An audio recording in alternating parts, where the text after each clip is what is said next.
우리는 어떤 유형의 일을 중요하게 생각하는가? 일은 분명하게도 교육, 제도와 채용 업무 그리고 우리의 경영 철학이 기능하게 한다. 그러나 관리와 감시를 기반으로 하는 산업적인 일은 우리가 실제로 꿈꾸거나 관심을 기울이는 대상이 아니다. 아이들이 시험에서 좋은 성적을 거두고 선순위 따르고 소비하도록 교육하는 일은 여러 세대가 계속 해왔다. 대체 무엇을 위해서 그랬을까? 주식시장의 성과나 수익성을 들여다볼 때 우리는 항상 똑같은 대답을 확인하게 된다. 더는 성장과 장기적인 수익이 나오지 않는다. 고객 서비스가 뛰어난 기업은 이미 인간성을 얻어들이기 위한 길을 모색하고 있다. 한 세기에 걸쳐 꾸준히 이어진 산업적인 일은 가치를 창조하기 위한 간단한 방법이었다. 생산성이 어제보다 오늘 얼마나 더 빠르고 값싸게 잘할 수 있는지를 측정하는 기준이었다. 컴퓨터 아웃소싱이 이러한 기준을 바꾸어버렸다.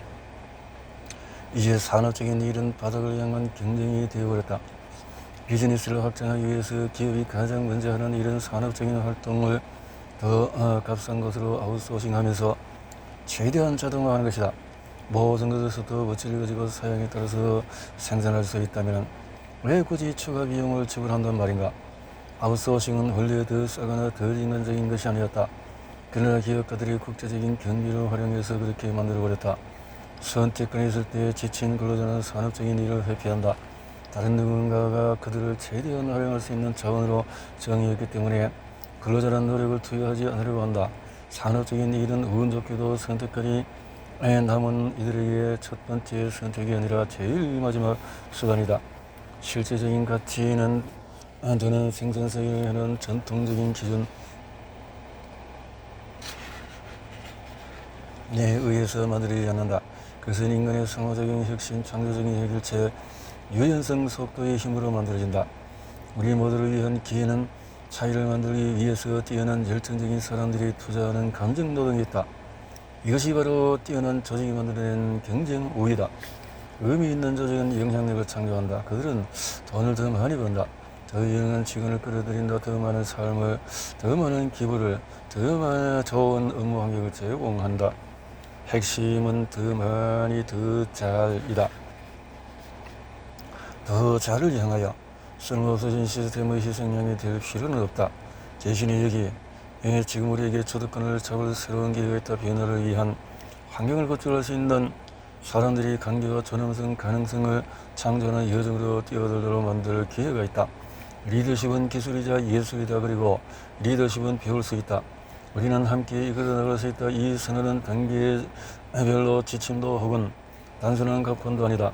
대신에 우리는 무엇이 우리를 여기에 이르게 했는지 바라보고 이해함으로써 앞으로 나아갈 것을 그려봄으로써 발걸음을 내디뎌야 한다. 안전의 노래 합창.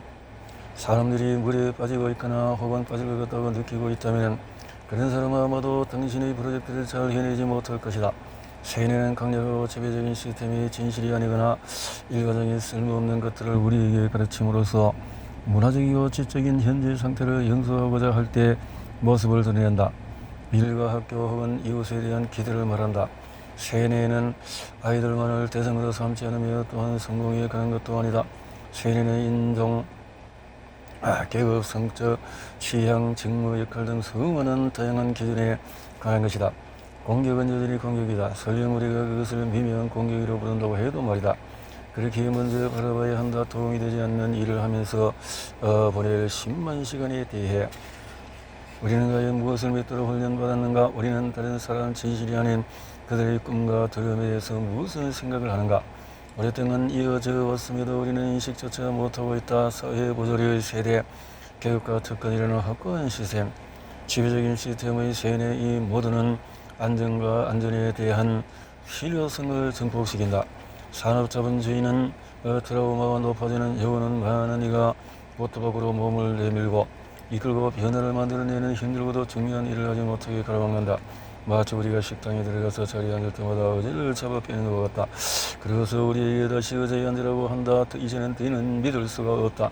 아이러니하게도 안타깝게도 산업 경영자들은 종종 이런 불신을 이용해서 분할을 조정함으로써 더 많은 걱정을 끌어낸다. 그리고 그들은 말한다. 당신은 언제든 해고될 수 있다. 그러니 정신을 바짝 차리라. 그러나 의미 있는 일을 하는 조직에서는 명료한 전문가 정신, 참여가 가능성의 문을 여는 문화를 창조한다.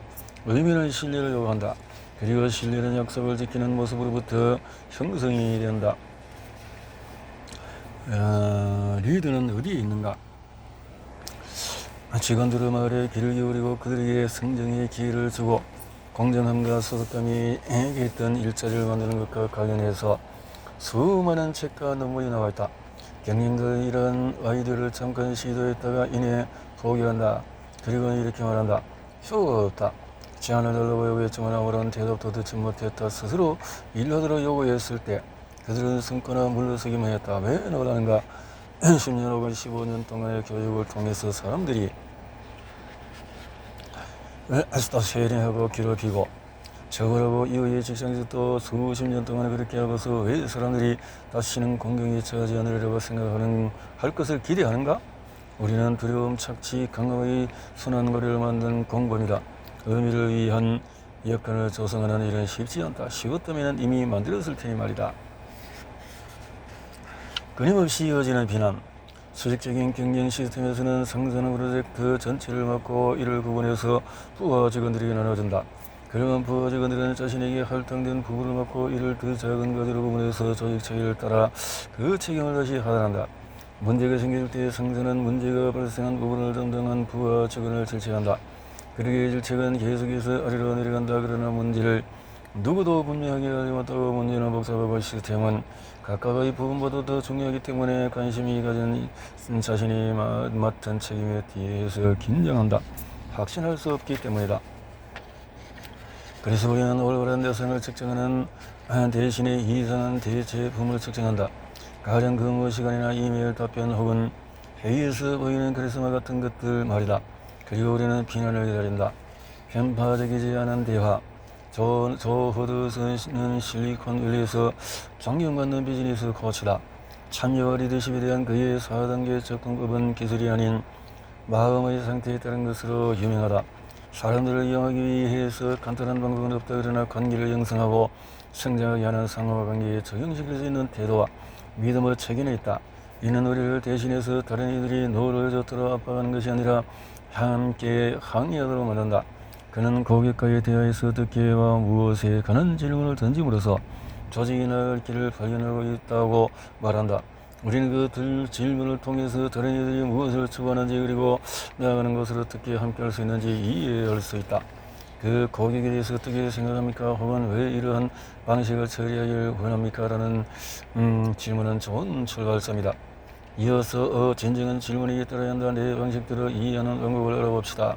편파적이지 않은 이라는 용어는 우리에게 많은 가르침을 준다. 편파적이라는 말은 700년 동안 공공의거래에 대한 선보다 더 이기적인 관심에 가는 것을 의미했다.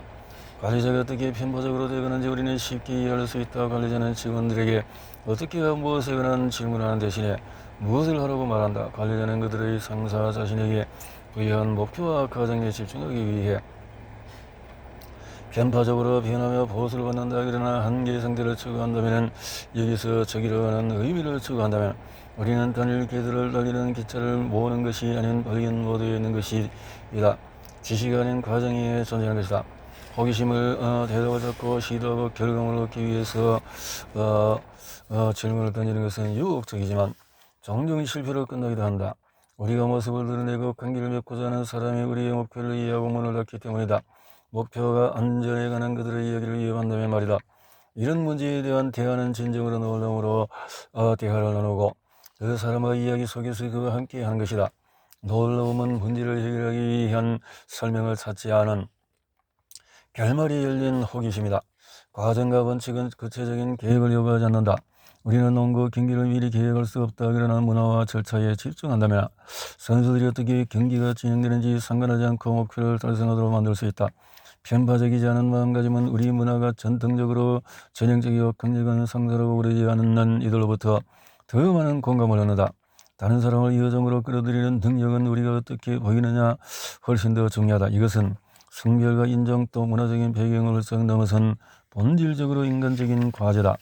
중요한 질문은 엔지니어, 의사, 가레이서의 일은 쉽게 측정할 수 있다. 그들은 검증된 방식에 따라서 일을 수행하는 데 집중한다. 그러나 우리는 무엇이 될 수 있는지에 관한 쓸모있는 논의에 참여해야 한다.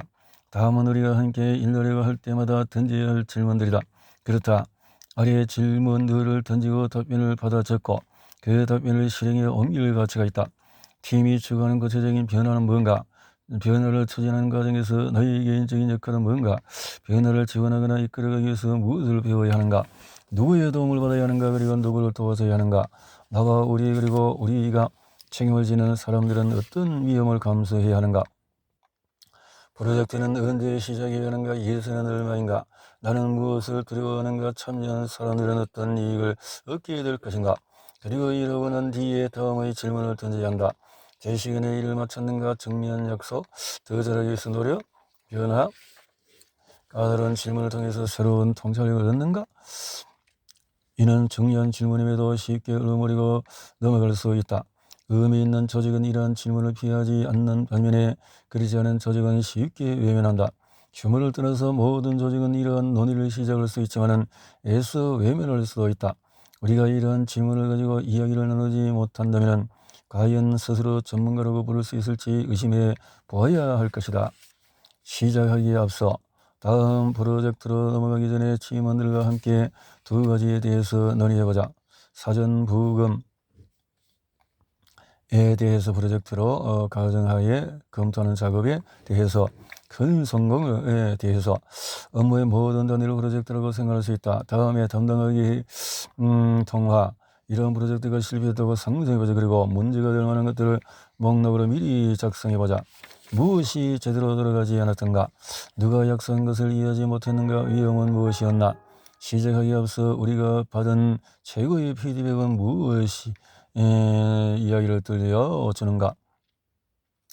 고객 복도에서 다른 부사장과 이야기를 나누는 부사장, 변화된 직원 등 우리가 성공한다면 그들은 무슨 이야기를 들려줄까? 의도는 우리에게 가능한 미래를 설명하고 이름을 붙일 힘을 실어준다. 의도는 참여, 함께할 기회, 다음에 벌어질 일을 책임질 기회를 요구한다.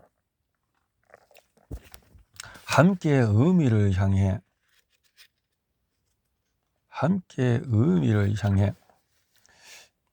이누이트족 사람들은 정면 길이나 위치에 돌을 쌓아 이녹쇼크를 만들어서 표시하는 오래된 전통을 갖고 있다. 이녹쇼크는 원래 인간의 자격으로 행하는 것을 의미한다. 이런 집단적인 행위이자 공동체가 창조하는 중요한 프로젝트이다. 이녹쇼크가 없을 때 우리는 특정한 장소를 놓치게 된다. 그것이 없을 때는 길을 잃는다. 임의적인 것도 보편적인 것도 아니다. 이 영토 안에서 바로 여기에 정당한 이유로 의미를 가진다.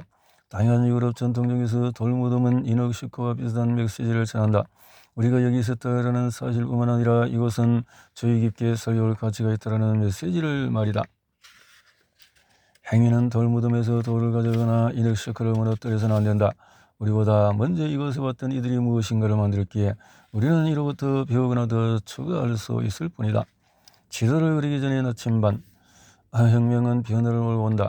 처음부터 구체적인 상황을 인식하기는 힘들지만 다가올 변화의 흐름은 따라갈 수 있다. 흐름은 계속해서 이어지며 우리가 앞으로 나아가도록 도움을 준다. 산업이나 문화가 따라가야 할 지도를 그리기 위해 구체적인 정보를 충분히 확보하기 한참 전부터 말이다. 우리는 살아오는 동안에 컴퓨터의 등장, 인터넷의 발달, 환경과학의 산업주의의 정책에 따른 혁명을 목격했다. 세기 중반의 모습을 드러낸 소비자 혁명은 수월했다. 값싸고 편리하게 만들면 성공할 수 있었다.